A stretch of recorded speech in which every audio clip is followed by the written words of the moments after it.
dalam hati, dalam hidup setiap kami, yang akan memberikan kami kekuatan dan kemampuan, memberikan kami gairah dan semangat, agar supaya kami bukan hanya menjadi pendengar-pendengar saja, tetapi kami boleh menjadi pelaku-pelaku firman yang hidup. Benar-benar benih firman itu boleh tertanam di tanah hati kami yang baik, sehingga akan terus berakar dan bertumbuh dan menghasilkan buah-buah kebenaran, sehingga benar-benar hidup yang Engkau karuniakan bagi kami boleh kami isi untuk kami senantiasa menyenangkan dan memuliakan Engkau. Berkaryalah Engkau Ruh Kudus di tengah-tengah kami. Engkau pimpin dan ambil alih penyampaian firman-Mu saat ini, sehingga itu boleh menjadi berkat baik bagi hamba-Mu yang menyampaikan maupun bagi kami semua yang mendengarkan. Di dalam nama Tuhan kami Yeshua HaMashiach kami bersyukur dan berdoa. Haleluya.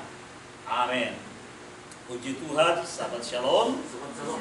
Ya, Bapak Ibu, saudara-saudara yang dikasihi Tuhan, memang kehidupan kita sebagai orang yang percaya, sebagai pengikut jalan Tuhan, kelompok-kelompok mesianik itu ibarat seperti mata uang. Mata uang itu, saudaraku, tidak bisa lepas dari yang namanya dua sisi, baik itu uang kertas maupun uang logam. Nah, kalau misalnya ada mata uang yang hanya di satu sisi bertuliskan nilainya atau angkanya, tetapi di sisi lain tidak ada apa-apa alias kosong, maka pastilah mata uang itu akan menjadi sesuatu yang tidak berharga.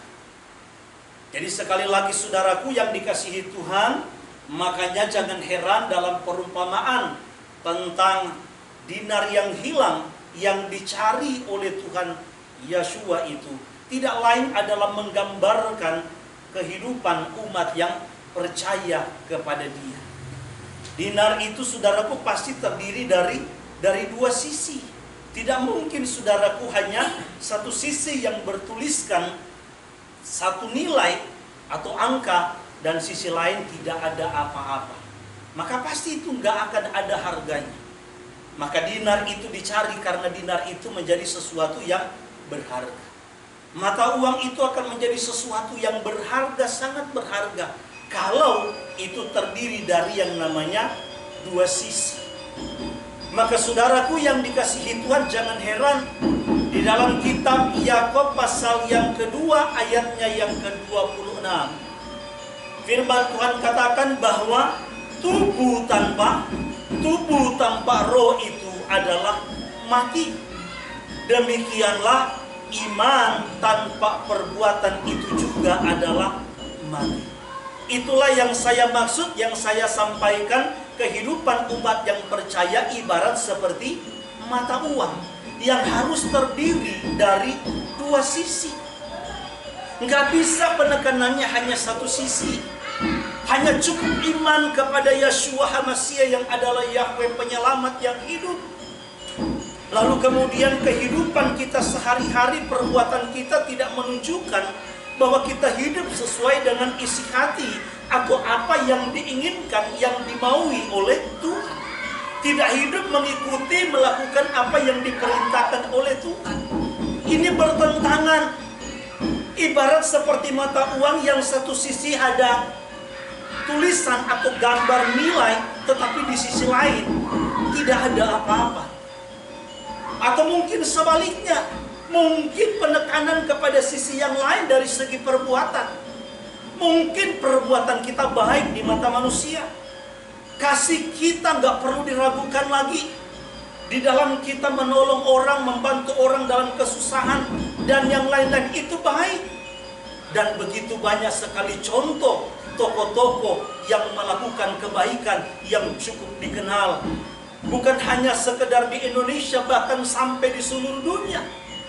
Salah satu contoh yang kita kenal adalah Bunda Teresa, yang begitu terkenal kasihnya, jiwa sosialnya, rasa menolong, membantu, dan yang lain-lain. Tetapi apakah itu cukup untuk membawa seseorang kepada keselamatan yang sesungguhnya? Harus, saudaraku, disertai dengan iman yang benar kepada Tuhan yang menjadi jaminan, yang berkata bahwa akulah jalan, kebenaran, dan hidup. Tidak ada seorang pun yang akan sampai kepada Samayim, yang akan sampai kepada Bapa, kalau tidak melalui aku. Itulah iman yang benar, yaitu Tuhan Yeshua HaMashiach. Nah, saudara-saudara yang dikasihi Tuhan, kalau kita berbicara tentang uang di dalam kitab suci, baik di dalam kitab Tanakh yang terdiri dari Torah, Nevi'im, dan Ketuvim, atau yang kita lebih kenal dengan Perjanjian Lama, sampai kepada yang namanya Brit Kadasha, atau perjanjian yang dibaharui, atau juga yang disebut dengan Besora atau kabar baik, yang kita lebih kenal dengan Perjanjian Baru. Jadi baik dari PL sampai PB, baik dari yang namanya Tanakh sampai Brit Kadasha, ada begitu banyak sekali ayat-ayat di dalam firman Tuhan yang memperingati umat yang percaya, para pengikut Tuhan, umat yang Dia pilih, untuk berhati-hati dengan yang namanya uang atau kekayaan.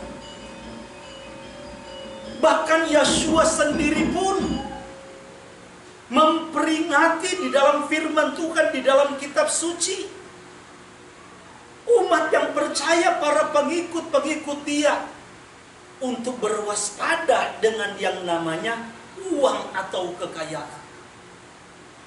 Yeshua ajarkan dalam Matius pasal yang ke-6, jangan kamu kumpulkan harta di bumi, karena harta di bumi ini bisa dimakan ngengat, bisa dicuri, diambil oleh pencuri.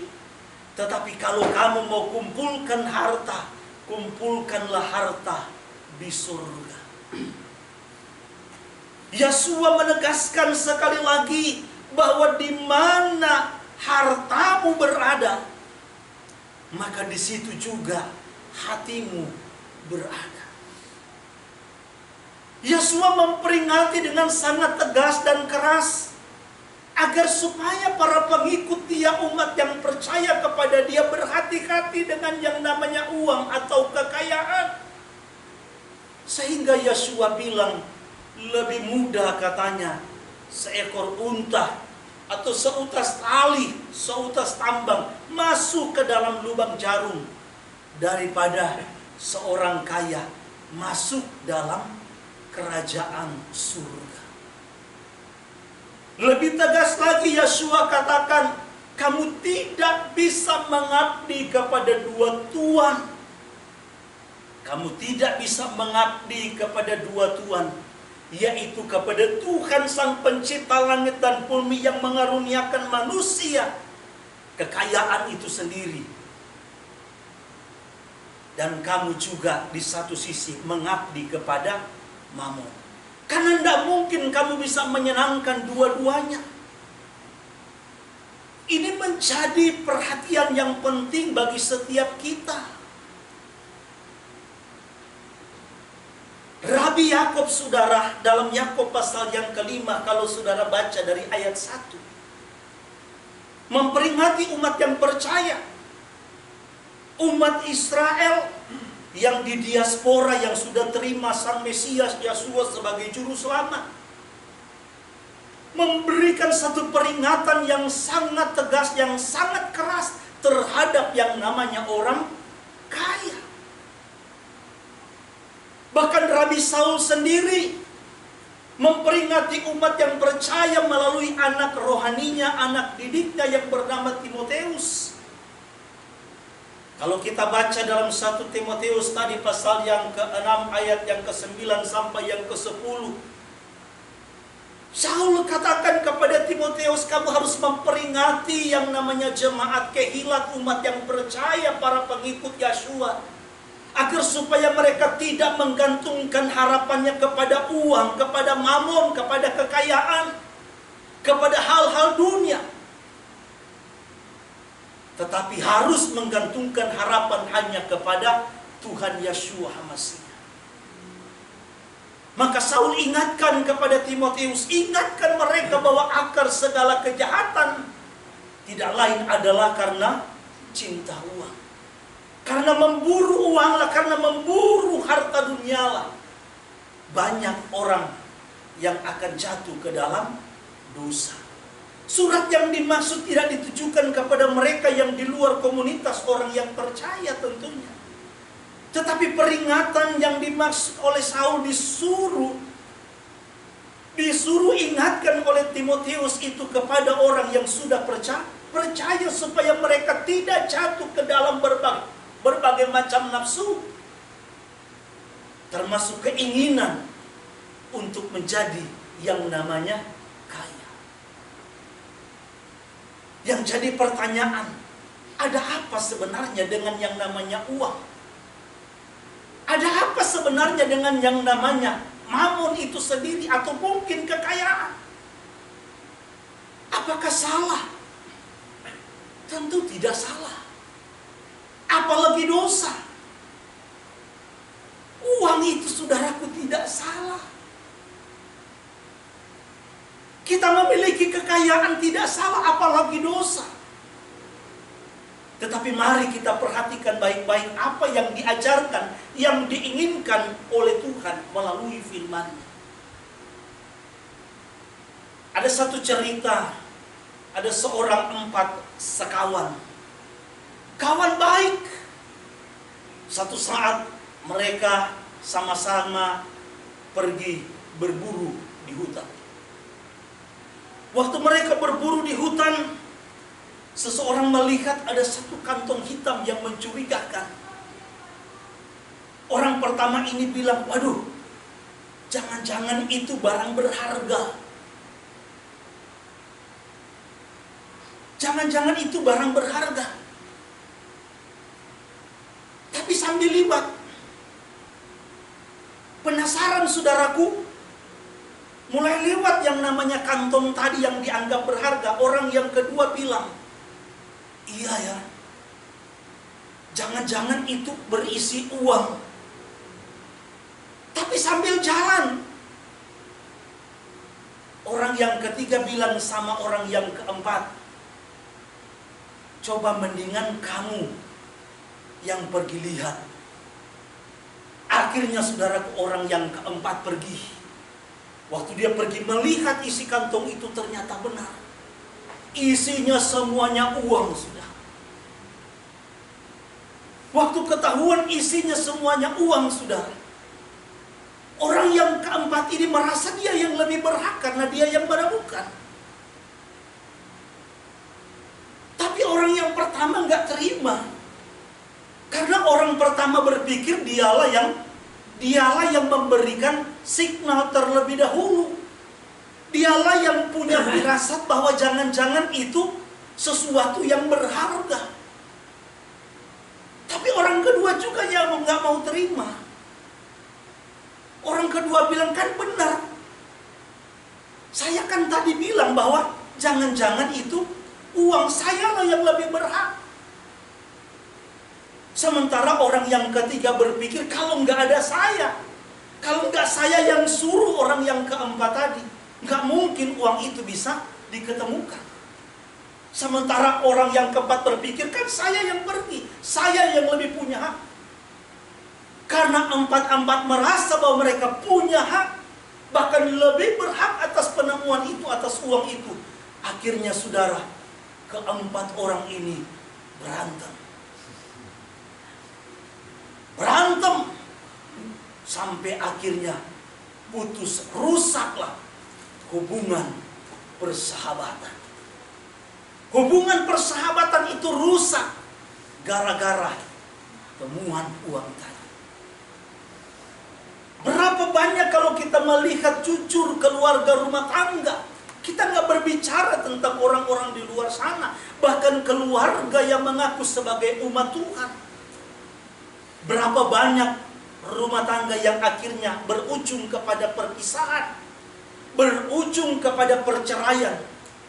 Akibat yang tadinya suaminya mungkin ada pendapatan, apalagi masa-masa sulit sekarang. Masa-masa pandemi COVID-19 ini yang membuat ada begitu banyak orang karyawan di PHK.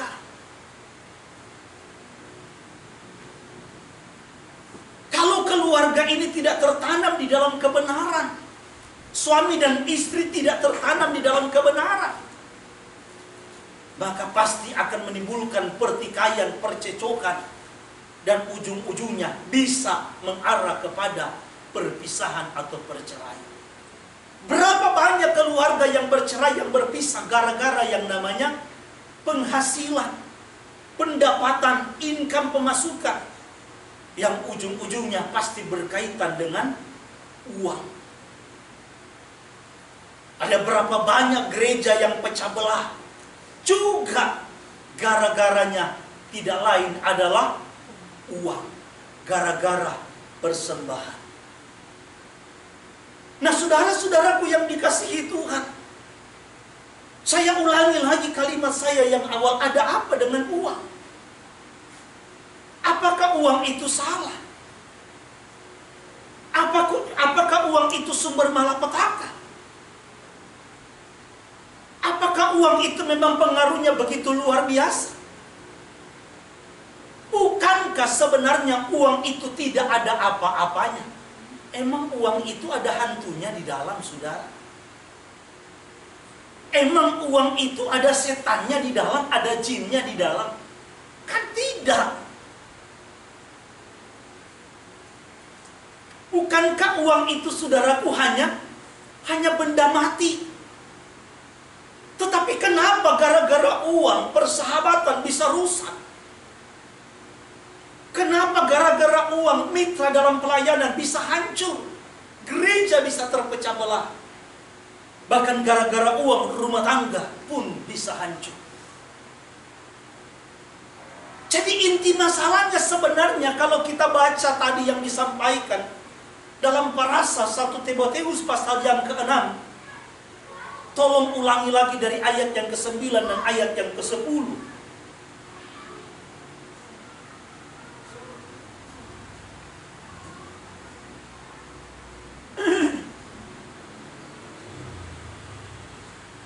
Silakan. Tetapi orang yang ingin menjadi kaya akan melakukan hal-hal yang salah untuk mendapat uang. Hal-hal yang merugikan mereka, yang menjadikan mereka berpikiran jahat, dan akhirnya membawa mereka ke neraka. Karena cinta akan uang adalah langkah pertama menuju kepada segala jenis dosa. Bahkan beberapa orang berpaling dari Tuhan karena cinta akan uang. Akibatnya mereka mencelakakan diri sendiri. Perhatikan yang digarisbawahi, saudaraku, oleh Rasul Saul melalui suratnya yang disuruh peringatkan kepada orang percaya melalui anak rohaninya yang bernama Timotius. Bukan soal uangnya. Uang ini, saudara, nggak ada apa-apanya. Uang ini, saudaraku, hanya benda mati. Nggak ada spirit di dalamnya. Nggak ada jin di dalamnya. Nggak ada roh halus di dalamnya. Nggak ada.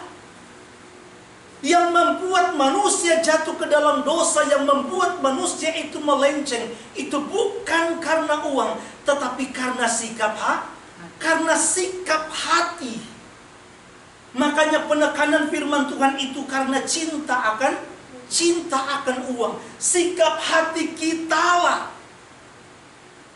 yang membuat akhirnya kita ini melenceng daripada jalan-jalan Tuhan.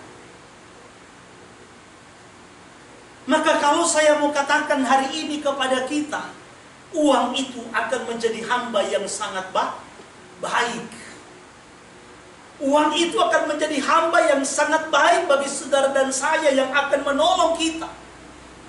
Kalau kita menjadikan uang itu, memposisikan uang itu sebagai hamba kita. Jadi kita yang menjadi tuan, kita yang menjadi penguasa, kita yang menjadi raja. Maka uang ini akan sangat membantu, akan sangat menolong kita.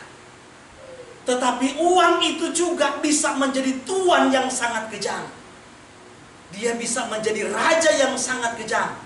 Ketika uang itu kita posisikan sebagai tuan. Paham sampai sini, saudara? Jadi uang itu nggak ada apa-apanya. Nggak ada roh halus di dalamnya, nggak ada spirit di dalamnya. Ini hanya benda mati saja. Tetapi sikap hati kita, cara kita memandang, cara kita memperlakukan uang itu yang menjadi persoalan. Sehingga seringkali manusia, orang yang percaya terjebak dan jatuh ke dalam dosa. Maka jangan jadikan uang itu sebagai Tuhan. Jangan jadikan uang itu sebagai penguasa yang mengatur hidup kita. Tetapi jadikan Tuhan Yeshua HaMasyiah itu sebagai penguasa dalam hidup kita. Mari kita raba hati kita masing-masing.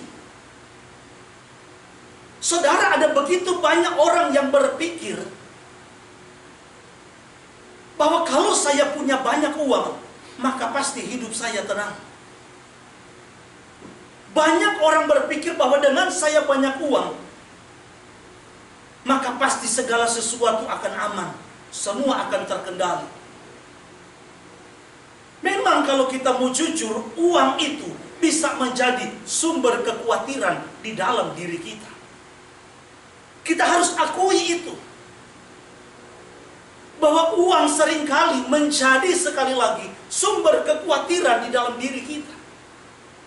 Sehingga kadang-kadang kita manusia boleh berpikir dan beranggapan, kalau saya punya banyak uang, kalau saya punya banyak harta, maka hidup saya pasti akan tenang, aman, dan pasti akan baik-baik saja. Tetapi saya mau beritahukan kepada kita, dunia sudah membuktikan akan hal itu. Ada begitu banyak orang-orang kaya, secara keuangan kekayaan mereka tidak kekurangan, tetapi mereka hidupnya tidak tenang. Bahkan berapa banyak orang yang menghabiskan hidupnya, mengakhiri hidupnya dengan cara-cara yang tragis. Bukan karena mereka tidak punya uang. Bahkan mereka berkelimpangan dengan uang. Dunia sudah membuktikan bahwa uang bukan jaminan. Bukan jaminan untuk mengusir kekhawatiran di dalam diri kita, ketakutan di dalam diri kita. Tetapi yang menjadi jaminan itu tidak lain hanya Yeshua HaMasyiah. Kebenaran itu sendiri harus menjadi jaminan utama bagi kita. Kebenaran itu sendiri, Yeshua itu sendiri harus menjadi sumber kebahagiaan kita. Bukan uang yang mengatur kebahagiaan kita. Apalagi ibu-ibu bagian dapur yang masak, kalau dompetnya tebal, ATM-nya masih kencang, wah,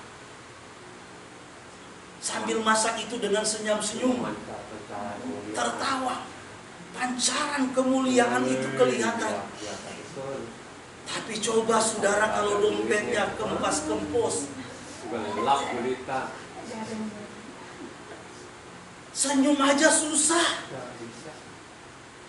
Saya mau katakan, kalau sampai hal ini terjadi di kalangan kehidupan umat yang percaya, itu tandanya bahwa yang menjadi prioritas kita, sumber kebahagiaan kita bukan lagi Yeshua, tetapi justru sudah uang. Kita bisa senang, kita bisa tersenyum karena kita punya uang. Saya bilang, Ibu Gembala, kita mau bawa apa ya hari Sabat? Ya, Gembala takutnya dombanya dia tanduk kalau nggak dikasih makan. Saya bilang, udah ada ikan teri, sikat aja bikin ikan teri. Kalau dombanya nggak mau makan, saya potong sudah dombanya. Ini kan domba kebangetan. Udah dikasih makan, malah dia mau tanduk gembalanya. Dan begitu. Ya.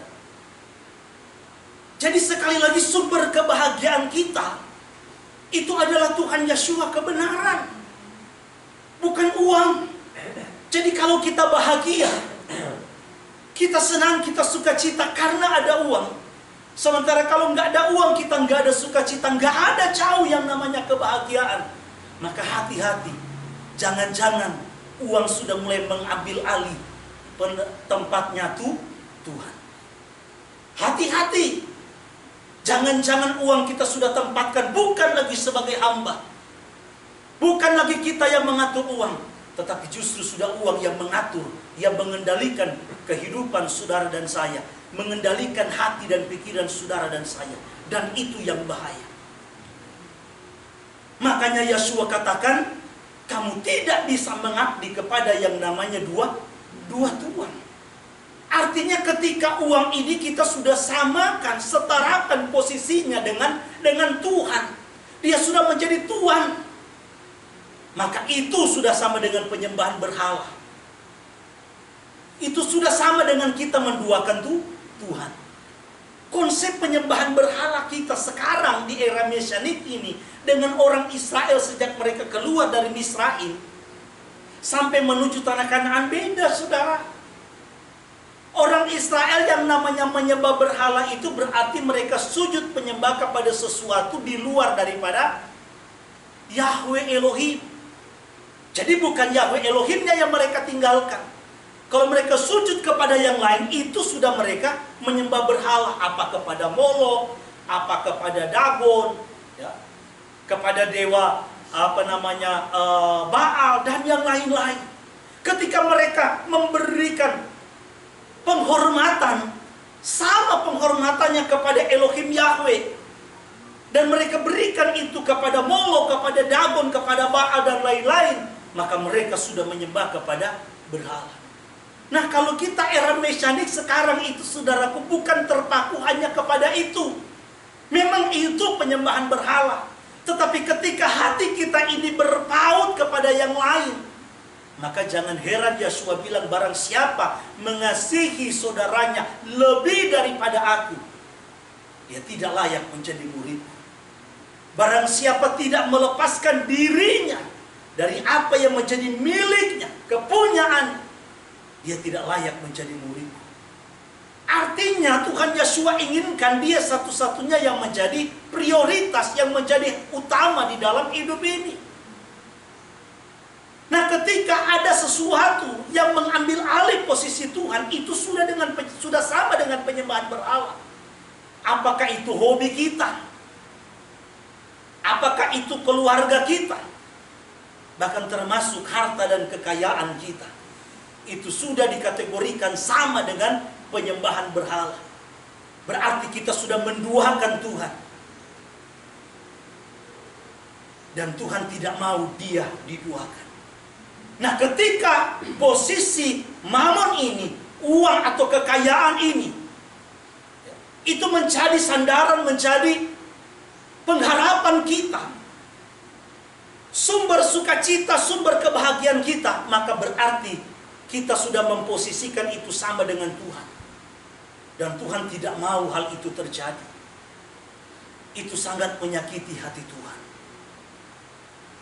Maka saya mau katakan kepada kita hari ini melalui firman Tuhan, apa yang kita baca di dalam kitab tadi, Yeshua ben Nun, pasalnya yang ke-7. Coba kita baca pasal yang ke-6 ayat 19. Tolong satu orang baca.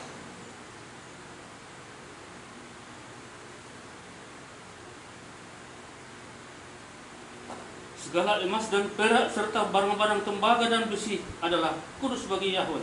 Semuanya itu akan dimasukkan ke dalam perbendaharaan Yahweh. Saudara perhatikan baik-baik. Waktu mereka menghancurkan kota Yeriko, Tuhan sudah bilang kepada orang Israel, yang namanya emas dan perak, yang namanya tembaga, itu dikhususkan untuk perbendaharaan rumah Tuhan. Tapi waktu mereka hancurkan, kembali lagi sikap hati. Dalam parasat tadi memang ada yang namanya hukum peperangan, ya, soal masalah jarahan. Itu diatur oleh Tuhan. Memang ada kalanya setiap kota atau tempat yang mereka ditaklukkan oleh orang Israel, semua yang mereka punya harta benda, bahkan termasuk manusia, itu bisa mereka ambil. Manusianya dibawa dijadikan budak, kemudian harta bendanya mereka bisa pakai, mereka bisa gunakan. Tetapi memang ada kalanya Tuhan larang orang Israel.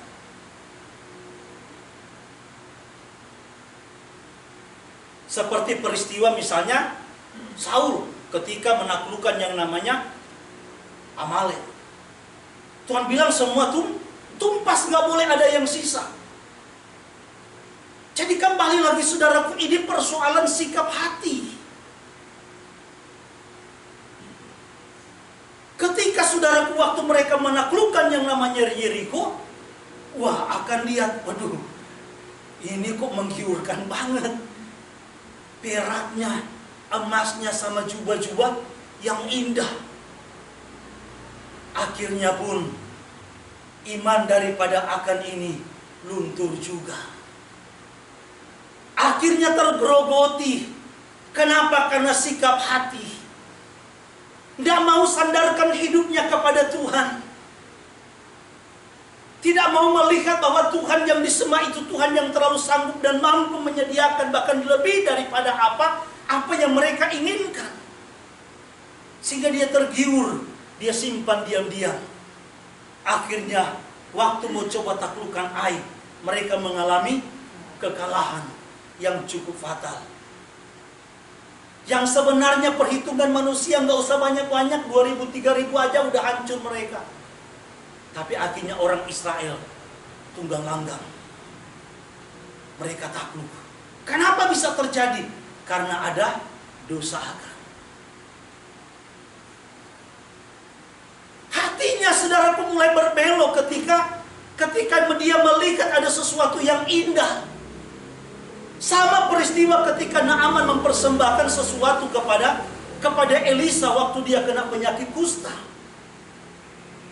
Tetapi Elisa sebagai hamba Tuhan tidak tergiur sedikit pun. Dia tahu bahwa dia hanya seorang hamba. Kalaupun dia bisa menyembuhkan yang namanya Naaman, itu pun bukan karena dia, tetapi semua karena Tuhan. Sehingga dalam konteks Naaman, Elisa tidak mau, nggak sama sekali tergiur. Beda dengan parasa-parasa yang lalu yang kita sudah baca yang namanya Bileam. Yang akhirnya cerita Bileam ini harus diangkat terus sampai kepada kitab dalam perjanjian baru atau Brit Kadasa. Dosa Bileam ini terus diingatkan kepada orang Israel. Kenapa? Karena sangat berbahaya, menggiurkan. Elisa sebagai seorang abdi Tuhan yang benar-benar mengabdikan diri, menempatkan diri sebagai hamba daripada Tuhan di atas segala Tuhan, Raja di atas segala raja, yaitu Yahweh Sebaot, Tuhan semesta alam. Sehingga dia tidak tergiur dan dia tidak mau terima. Tetapi yang namanya abdinya saudara, tangan kanannya pesuruhnya ini lihat, aduh sayang banget. Saudara bisa bayangkan yang dibawa oleh Naaman ini dengan pasukannya. Ini bukan sedikit. Yang dia cuma minta ini saudaraku, oleh Gehazi ini gak ada apa-apanya. Tapi ternyata itu pun bisa dia beli. Wih, kebun yang sangat banyak, ya, ternak yang sangat banyak. Bayangkan, tergiur dengan upah, tergiur dengan harta, tergiur dengan uang, yang akhirnya membuatnya menyimpang dari jalan Tuhan, jatuh ke dalam berbagai pencobaan, jatuh ke dalam dosa. Kenapa? Karena sikap hati yang tidak mau berpaut kepada Tuhan. Maka kita harus jaga hati kita. Jangan sampai kita dikendalikan oleh kekayaan, oleh harta. Jangan sampai kita dikendalikan oleh uang. Tetapi biarlah pikiran dan hati kita, hidup kita benar-benar dikendalikan oleh firman Tuhan. Amin, saudara.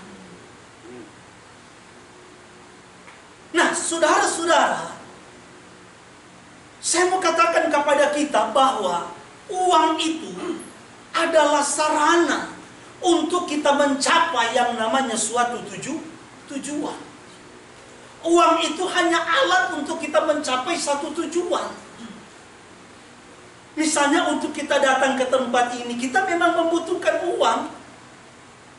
Tetapi ingat saudaraku, bahwa uang itu bukanlah tujuan itu sendiri. Bisa bedakan.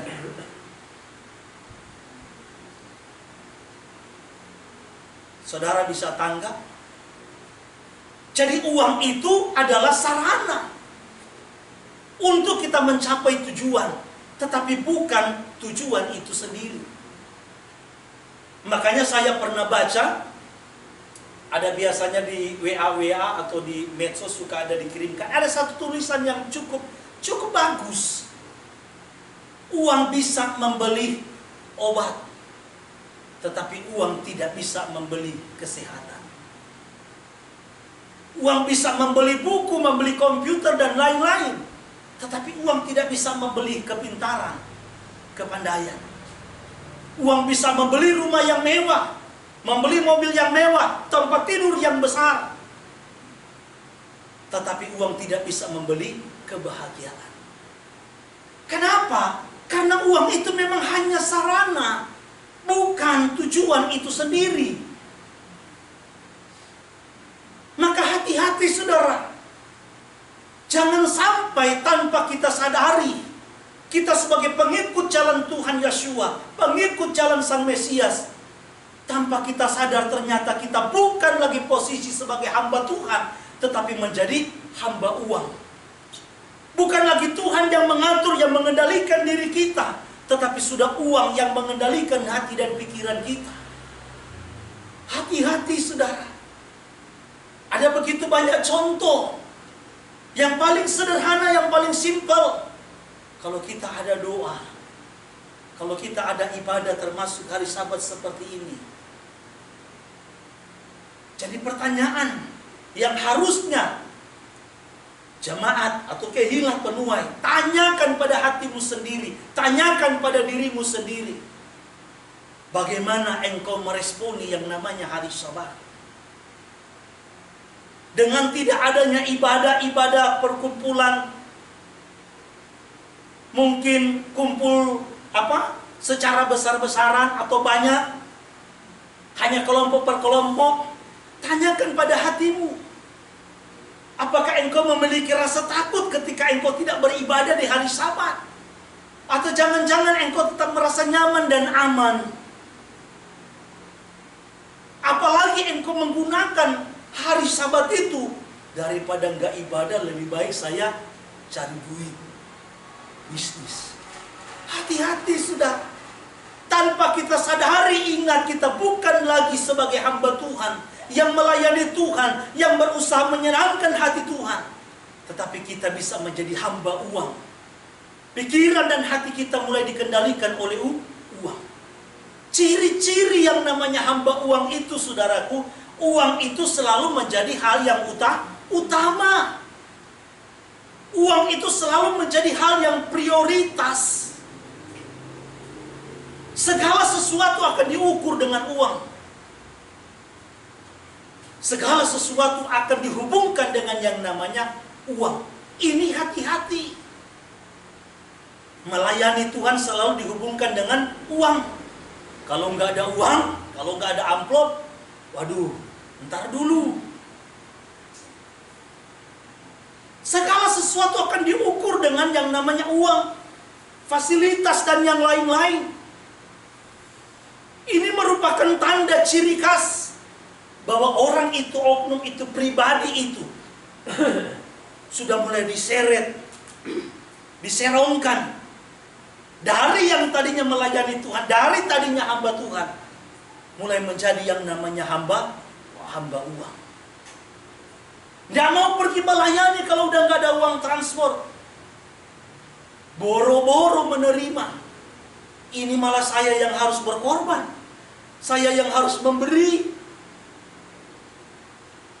Saya sudah capek menyampaikan firman, pimpin pujian, kasih persembahan, kasih makan lagi. Wah, ogah dah kalau berikut. Ini tandanya orang yang sudah mulai menjadi hamba uang. Segala sesuatu akan diukur dengan uang, dinilai dengan uang. Dan ini sangat berbahaya. Tampilan gak mau, tampilan apa adanya. Makanya penting sekali bagi kita, khususnya kehilah penuai, untuk memahami dan mengerti. Dan jangan sampai kita menjadi hamba uang. Bagaimana caranya supaya kita tidak menjadi hamba uang? Maka sekali lagi, hal yang pertama, ingat baik-baik. Hiduplah dengan apa yang ada padamu. Dengan kata lain, cukupkan dirimu dengan apa yang ada padamu. Kalau engkau tidak belajar mencukupkan diri dengan apa yang ada padamu, berpadanan dengan apa yang ada, berpadanan dengan keadaan, maka engkau pasti akan terjebak. Engkau akan terus berusaha memburu uang, yang ada di pikiranmu hanya uang.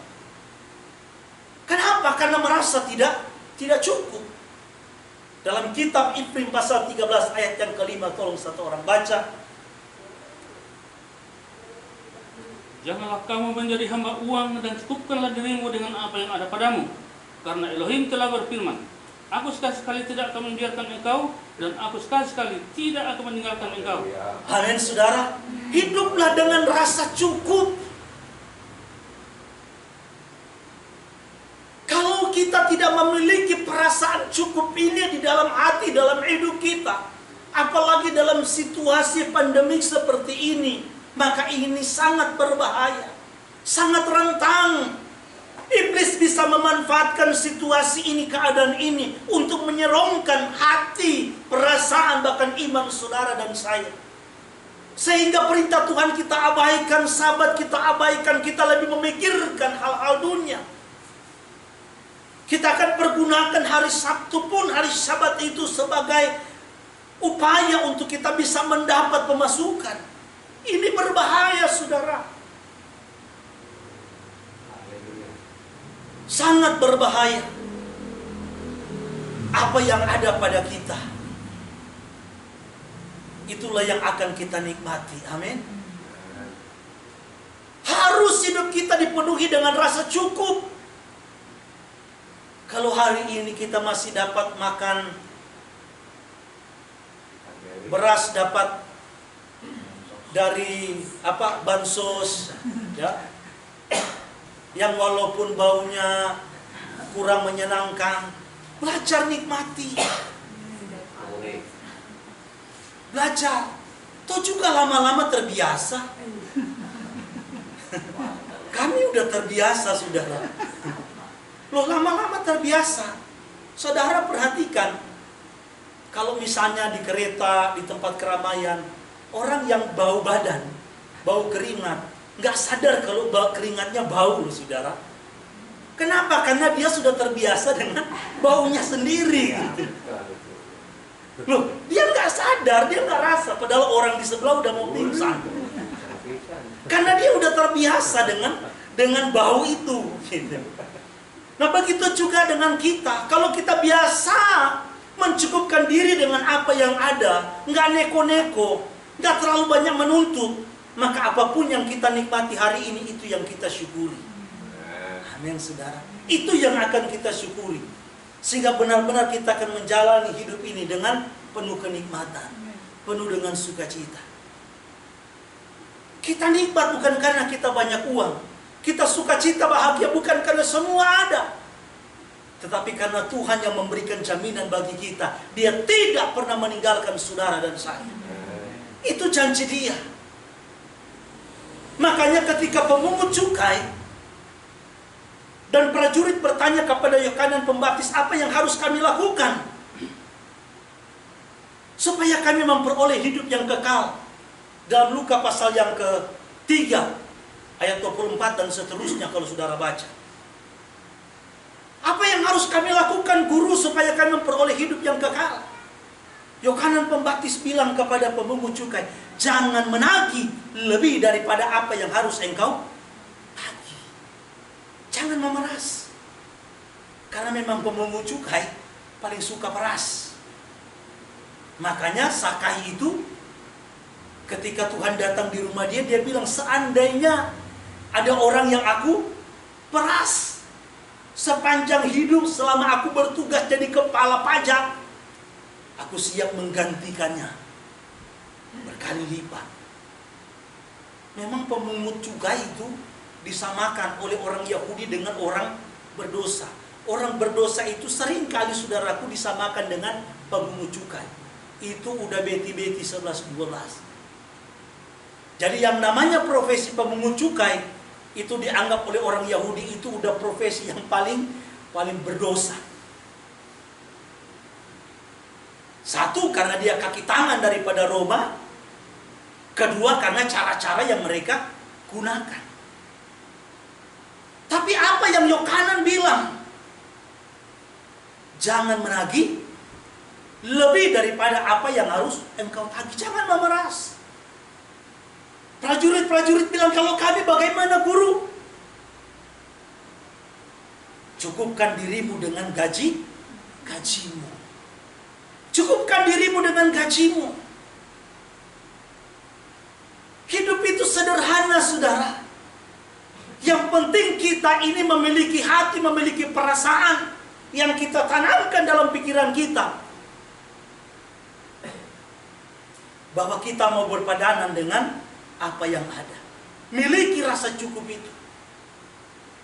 Yang seringkali membuat manusia, termasuk orang percaya, bahkan mungkin kehilangan penuh, terjebak dan jatuh ke berbagai macam persoalan, pencobaan, bahkan dosa.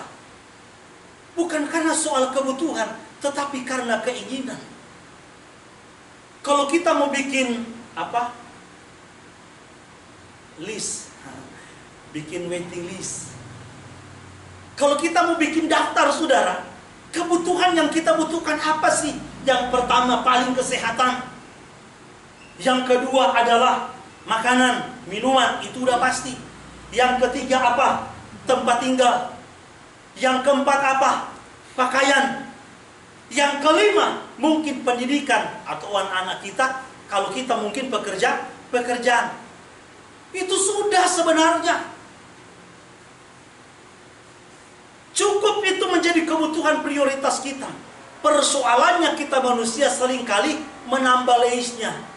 Ingin rumah besar, ingin mobil, ingin handphone yang ini. Bukan gak ada handphone, ada. Tapi ingin. Keinginan manusia inilah yang akhirnya menjadi jerat. Yang membawa hidup saudara dan saya akhirnya jatuh ke berbagai macam persoalan, pencobaan, bahkan dalam dosa. Kenapa? Karena keinginan manusia itu, saudaraku, tidak pernah terpuaskan. Itulah kodrat kita manusia yang berdosa.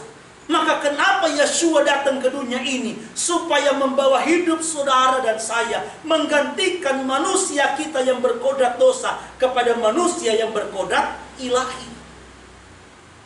Kita nggak lagi menginginkan hal-hal seperti apa yang diinginkan oleh orang-orang dunia pada umumnya. Maka Yeshua katakan, Saul katakan, kamu sebagai pengikut Yeshua HaMashiach, kamu harus ingat, kamu itu musafir di dunia ini. Kamu itu pengembara, kamu itu pengelana, kamu itu cuma ngontrak. Karena kamu yang percaya kepada Yeshua, sesungguhnya kamu adalah warga kerajaan surga. Warga kerajaan Samayim. Tempatmu bukan di bumi. Tempatmu ada yang namanya di Samayim, di kerajaan surga. Tetapi manusia, saudaraku, seringkali terjebak karena yang namanya keinginan. Nggak salah kita menjadi kaya, tetapi ingin jadi kaya ini yang berbahaya. Masa kalau ada orang misalnya, aduh Pak Nixon, ini saya punya mobil Mercy, ada 6. Ini ada yang model terbaru, 1 saya kasih sama Pak Nixon. Masa saya tolak? Tapi jangan saya inginkan Mercy. Ini yang berbahaya. Ya kalau dikasih, monggo. Begitu. Jangan kita menginginkan, pinginnya makan selalu di restoran di luar, ya, yang mahal-mahal. Tapi kalau saudara ajak saya juga makan di luar, saya juga nggak mungkin nolak, kan begitu. Tapi keinginan untuk makan terus di luar ini yang tidak boleh. Tapi kalau kita diajak makan di luar, ya masa tuh kita nolak? Enggak, saya mau makan singkong aja di rumah. Enggak, saudara. Ya. Nah, jadi ini hal yang pertama, hidup dengan rasa cukup. Yang kedua, hidup dengan penuh rasa syukur. Mengucap syukurlah dalam segala hal, sebab itulah yang dikehendaki Tuhan. Memang inilah tantangan bagi kita semua. Inilah ujian iman. Mengucapkan syukur melalui doa, melalui lantunan, melalui pujian, ketika semuanya terpenuhi memang lebih gampang dan lebih mudah. Dibandingkan kita harus mengucap syukur bahwa Engkau yang memenuhi segala sesuatu menjadi kebutuhan keperluan hidupku. Padahal apa yang kita butuhkan kita belum mendapatkan. Secara manusia, hitung-hitungan kita manusia, kita masih kurang. Kita bahkan nggak tahu bagaimana caranya kita harus menyelesaikan berbagai macam tuntutan. Berbagai macam hal yang harus kita selesaikan. Tetapi kita disuruh oleh Tuhan, dituntut oleh firman Tuhan untuk kamu harus mengucap syukur dalam segala keadaan. Ini tantangan, ini tidak mudah. Tetapi ruah yang Tuhan karuniakan itulah yang akan memampukan saudara dan saya, sehingga kita tetap mengucap syukur kepada Dia. Dan hal yang ketiga, hal yang terakhir, bagaimana supaya kita tidak terjebak menjadi hamba uang. Maka hiduplah bukan hanya untuk diri sendiri, menjadi orang yang egois, tetapi hidup juga untuk sesama. Hidup berbagi bagi sesama. 2 Timotius 3 ayat yang kedua. Bukan karena kita lebih, bukan karena kita sudah kaya, bukan karena kita sudah punya banyak, tetapi dalam segala keterbatasan, kalau saudara mampu memiliki hati untuk berbagi dengan orang yang lebih membutuhkan, orang yang kekurangan, maka itu adalah kebahagiaan. Pernah saya berpikir begini, saudara, bukankah firman Tuhan katakan yang lebih bahagia itu adalah tangan di atas daripada tangan yang ada di bawah? Tapi bagaimana mungkin kita bisa berada tangan di atas, sementara situasi dan kondisi memang tidak mendukung untuk bisa tangan kita ada di atas. Orang bisa tangan di atas kalau dia punya kelebihan. Betul ya saudara? Kalau orang punya kelimpahan, banyak duit lah, hartanya banyak, dia bisa berbagi, tangan dia bisa di atas. Kata firman Tuhan, yang lebih bahagia itu adalah tangan di atas, bukan tangan di bawah. Saya bertanya-tanya, Tuhan bagaimana bisa? Saya rindu pun dalam segala keterbatasan, tapi tangan kita tetap bisa di atas. Tidak harus kita punya kelebihan, tidak harus kita kaya dulu baru kita bisa membuat tangan kita di atas. Tuhan tegur saya melalui pengajaran seorang janda yang sangat miskin. Apa yang dia bawa persembahkan kepada Tuhan mungkin penilaian di mata manusia kecil, tetapi firman Tuhan katakan justru itu yang dia berikan adalah mungkin seluruh nafkahnya, seluruh hidupnya. Tapi dia berikan. Tuhan bilang dialah orang yang paling bahagia. Jadi kita bisa menjadi orang berbahagia bukan karena kita punya banyak kekayaan, bukan karena nanti kita berkelimpahan. Dalam keterbatasan dan kekurangan kita bisa menjadi orang yang berbahagia. Yang penting sikap hati kita yang bukan egois, tetapi mau hidup juga berbagi bagi orang lain. Tolong paling 2 Timotius 3 ayat yang kedua. Manusia akan mencintai dirinya sendiri dan menjadi hamba uang. Makanya jangan mencintai diri sendiri, jangan berpusat pada diri sendiri, egosentris. Karena orang yang demikian sampai situ, orang yang demikian itu ciri-ciri akan membawa orang itu, menjerumuskan orang itu lambat laun untuk menjadi hamba uang. Yang dia pikirkan hanya diri sendiri. Jangankan pelit terhadap orang lain, kadang-kadang terhadap diri sendiri pun dia pelitnya ampun-ampun.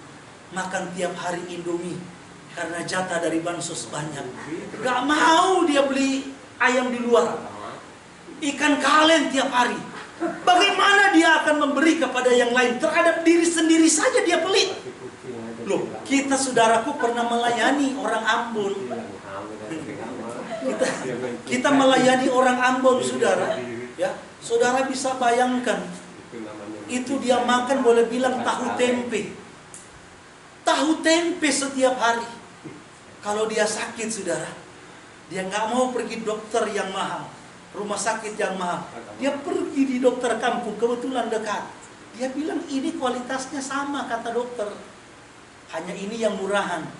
Saudara tahu waktu dia mati, itu hampir di seluruh bagian rumahnya itu ada uang. Di atas lemari. Karena anaknya itu kan memang dikasih jatah. Ya, kami layani cukup lama, kami kenal dekat betul. Jadi anaknya itu mau berkunjung ke dia itu punya jadwal cuman setiap hari Rabu. Jadi kalau di luar hari Rabu dia bingung. Loh, kenapa datang? Karena bukan jadwalnya. Saudara bisa bayangkan. Dia kasih kalau kami di sana pergi berdoa layani itu roti kacang keju. Ya, itu enak. Ya, kita kan suka puji-puji dikit. Enak banget ini papi. Itu 3.000 itu nih. 3.000. Saudara bisa bayangkan. Dia meninggal, anaknya nggak pernah tahu. Jumlah uang yang dimiliki papinya nggak tahu. Sampai meninggal pun nggak tahu. Nanti tahu waktu urus rekeningnya ke Belanda di Bank Amrof, baru tahu, kaget-kaget. Bongkar-bongkar rumahnya di bawah kasur, saudara. Itu duit semua.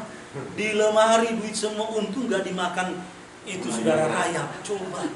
Itu bagaimana dia akan berbelas kasihan, punya hati untuk berbagi, memberi kepada yang lain. Untuk dirinya sendiri aja saudara dia kikir. Hati-hati kalau ada istri tiap hari dimasakin sop kepala ayam, sop kepala kaki. Jangan-jangan bukan karena dia doyan. Sop kepala. Jangan-jangan bukan karena dia senang. Jangan-jangan karena dia pelit.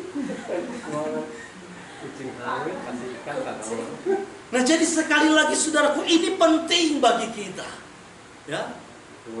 Makanya belajar untuk kita berbagi. Amin. Tidak usah khawatir. Saya katakan sekali lagi saudaraku, memang manusia sering berpikir.